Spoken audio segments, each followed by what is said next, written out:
Kalau orang mencari-cari kesalahan orang, ya akhirnya menuduh. Gitu. Ya, kalau sekarang kan pergaulan lebih banyak ke medsos, toh, terutama anak-anak muda itu. Nah, apa misalnya di TikTok, apa di YouTube, apa di IG mendengar orang terus langsung komentar.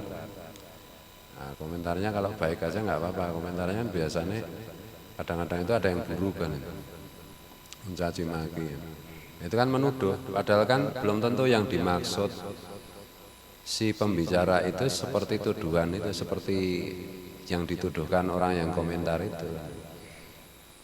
Mungkin yang melihat itu salah paham bisa, atau yang melihat itu tidak bisa memahami pembicaraan konten itu, karena mungkin yang bicara itu orangnya pinter, cerdas, banyak membaca buku, cara berkomunikasinya itu lucu misalnya. Nah, terus yang melihat, yang mendengar itu tidak pernah baca buku, pikirannya nggak cerdas, langsung salah paham, komentar buruk kan itu. Itu sejak saya melihat itu sejak Gus Dur itu. Gus Dur itu kan saking pinternya, saking cerdasnya, saking banyaknya membaca buku, saking canggihnya berkomunikasi. Nah, kadang-kadang orang bodoh itu mengira omongannya Gus Dur itu mencela-mencele atau enggak ada isinya, atau padahal saking canggihnya, saking hebatnya. Nah, orang-orang yang banyak membaca buku, orang-orang yang pintar, orang yang cerdas, semua terkagum-kagum. Orang-orang bodoh itu pada salah paham kan itu. Nah, sekarang apalagi ini ketika anak-anak muda sekarang kan enggak suka baca buku, literasinya rendah, terus temperamental kan itu. Terus apa ya, karena suasananya penuh dengan kebebasan yang hampir-hampir tanpa batas, itu kehilangan sopan santun, kehilangan empati kan itu. Terus merasa dirinya itu penting kan itu. Semua orang kan hari ini merasa dirinya penting. Gitu. Apalagi remaja-remaja itu merasa dirinya adalah pusat segalanya. Penting, pinter kan itu. Nah, akibatnya kita sering melihat di medsos itu kekonyolan itu. Zaman dulu kan mungkin karena belum ada demokrasi, orde baru, demokrasi ini demokrasian, bukan demokrasi beneran, ada rasa takut nanti kalau salah dihukum kan itu. Sehingga orang itu tidak sebrutal hari ini. Terus baca buku juga karena belum ada internet, belum ada WA, itu internet, belum ada medsos, jadi orang masih agak sempat membaca buku, sehingga cenderung lebih literasinya kan lebih tinggi, sehingga hati-hati, sehingga bermutu komentarnya. Hari ini kan makin lama makin nggak karu-karuan. Nah, kita jangan ikut-ikutan. Makanya kalau tidak paham ya husnudzon aja, husnudzon. Oh, mungkin saya tidak paham maksudnya atau belum paham. Supaya tidak kena apalagi kalau kita tidak paham tentang hukum, repot. Atau tidak paham tentang hukum, tahu-tahu nanti kita dilaporkan kan itu. Biasanya yang dilaporkan itu kan gara-gara nggak paham hukum. Nah, ini melanggar hukum, ini enggak. Nah, kalau komentar itu kalau mau aman ya yang baik-baik aja atau tidak usah komentaran. Misalnya kayak ini. Nah, ini asalnya itu salah satunya kan kemungkinannya karena mencari-cari kesalahan orang, mungkin karena tidak suka, mungkin karena benci kan itu. Mungkin karena beda pilihan politik, beda pilihan organisasi, beda guru aja sekarang bisa berantem ya. Ya padahal ya biasa aja, beda pendapat itu nggak apa-apa, beda guru juga nggak apa-apa. Bismillahirrahmanirrahim. Nah, kalau yang benar, kalau kita itu ibadah dengan benar, kita itu makin merasa tidak penting di dunia ini, gitu loh. Kalau kita merasa aku orang penting, itu berarti ibadahnya belum benar atau tidak beribadah sama sekali. Karena itu kan nanti puncaknya dari aku orang penting itu kan Fir'aun itu, akulah Tuhan kan gitu. Kalau orang ibadah itu merasa dirinya tidak penting, menyadari dirinya itu sama sekali tidak penting gitu loh. Yang penting itu yang lain-lain, nah gitu loh. Kalau aku penting harus dihormati, nah itu berarti Mungkin dia tidak ibadah atau ibadahnya itu gurunya keliru atau gurunya sebenarnya benar, ya, dianya aja yang loadingnya lambat sehingga jadi keliru kan itu. Kalau kita merasa diri kita penting maka kita itu keliru. Kalau kita merasa lebih unggul dari yang lain itu sebenarnya keliru. Gitu loh. Tapi kalau kita merasa tidak penting, bahkan kalau para ahli tasawuf itu kan fana. Fana itu hilang, lenyap. Nah itu loh, lenyap. Jangankan kok tidak penting, lebih dari tidak penting. Kalau tidak penting kan masih ada.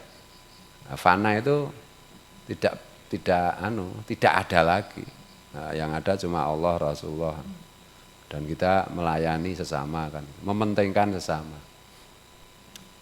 Hari ini itu perlu diingatkan hal-hal seperti ini. Kita itu kadang-kadang kan hari ini itu memaksa orang untuk memahami kita, memaklumi kita, tapi kita tidak pernah berusaha untuk memaklumi dan memahami orang lain. Nah dari situlah muncul kalimat-kalimat menjudge itu loh, menghakimi, menghukumi, kamu ahli neraka, kamu munafik, kamu musyrik, kamu sesat, kamu, gitu loh. Itu keliru seperti itu. Jadi yang benar itu kita berusaha memahami, memaklumi, memaafkan. Apalagi dalam beragama. Kalau beragama itu kita itu kejam pada diri kita sendiri, lunak kepada yang lain, ketat pada diri sendiri. Aturan agama begini, aku harus ketat. Kalau untuk orang ini harus lunak. Nah, sekarang kan dibalik. Untuk diri sendiri, iya toh, teori ilmu agama nggak dilakukan, tapi memaksa orang lain untuk melakukan. Hormatilah orang yang puasa, kamu harus puasa, dia sendiri nggak puasa. Nah, itu kan kebalik, itu ahli neraka itu kayak gitu. Jadi apa ya? Yang berat apalagi kalau dalam beragama itu menuntut diri sendiri, tidak pernah menuntut orang lain. Kalau contoh tadi ya misalnya hormatilah bulan orang yang berpuasa itu sebenarnya keliru itu. Kita kalau berpuasa justru menghormati orang yang tidak puasa.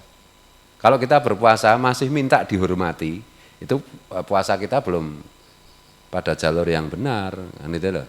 Peribadatan itu adalah merendahkan diri kepada Allah dan melayani semua makhluk Allah, bukan menuntut orang lain makhluk Allah untuk melayani kita. Bukan menghormati semua hamba Allah, bukan menuntut semua hamba Allah untuk menghormati kita. Memuliakan, menyayangi semua hamba Allah, bukan menuntut orang untuk menyayangi kita. Itu lah. Aku nek iso ngono keren, dadi wali. Walidi. Nah, mari kita belajar kayak gitu itu. Belajar merendahkan diri kepada hamba-hamba Allah.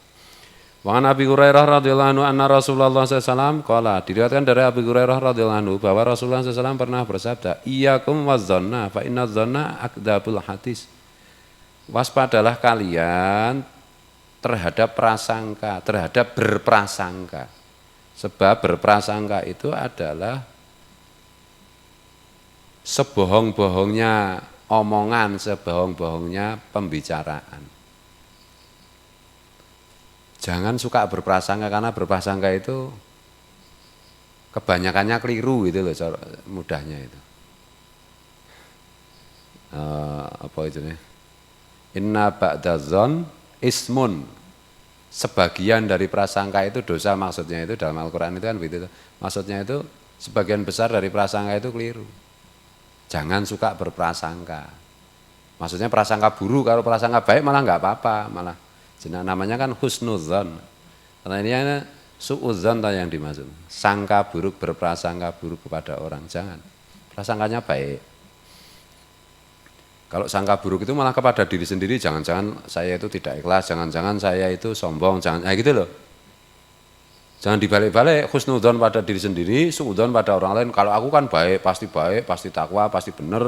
Nah itu Pak Wan itu, si Wan itu jahat, pelit, kejam, nah gitu. Ya, jangan dibalik-balik kayak gitulah. Kadang-kadang sekarang itu sukanya bolak-balik ilmu untuk diri sendiri diterapkan untuk orang lain, ilmu untuk orang lain diterapkan untuk diri sendiri. Jangan.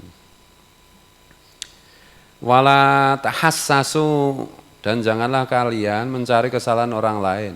Wala tajassasu, dan janganlah kalian mencari tahassasu dan tajassasu ya mirip. Mencari-cari kesalahan orang. Ya, mencari-cari kelemahan orang lain. Ya. Wala tanafasu, dan janganlah kalian saling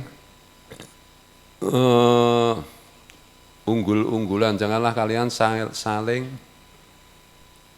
unggul-unggulan ini begini, oh dia punya mobil baru harga 1 M, aku harus bisa beli 2 M. Yang satu lagi dia bisa beli 2 M, aku beli yang 3 M. Nah itu unggul-unggulan. Berlomba-lomba dalam hal apa itu penampilan dalam hal materi. Nah, sekarang kan juga umum toh. Kalau dulu di Gunung Kidul tuh kalau tetangganya mengecat rumah aja, ya toh, ya teman. Yang satu panas, aku juga bisa ngecat. Tetangganya yang satu itu dulu rumahnya masih apa itu temboknya kayu, apa dindingnya kayu terus ganti dinding batu bata, tetangganya panas, gitu ya man. Dulu, sekarang ya masih di mana-mana. HP-nya yang temennya baru panas kan itu. Aku juga bisa beli HP, emang cuma lu aja yang bisa kan itu.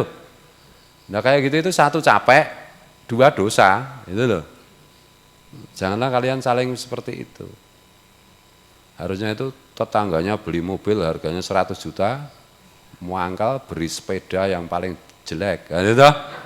Tak saingi kirinya, nah itu loh. Karena kan gitu. Nah hampir makin lama orang itu cara berpikirnya makin material, makin mementingkan materi. Oleh karena itu makin tidak bahagia. Mungkin materinya makin bertambah, tapi makin tidak bahagia. Karena yang dipikirkan itu cuma materi, uang, mudah sekali orang itu tertipu. Apalagi sekarang itu setelah ada COVID-19 2 tahun, perekonomian guncang gitu, mulai banyak pekerjaan yang jadi tidak bisa berjalan toh, agen umroh, agen haji, apa jenenge bangsa artis-artis yang performing kan itu yang tampil penyanyi dan lain-lain pada nggak bisa cari duit toh. Terus pada lari ke penyakit lama, trading, forex kan itu.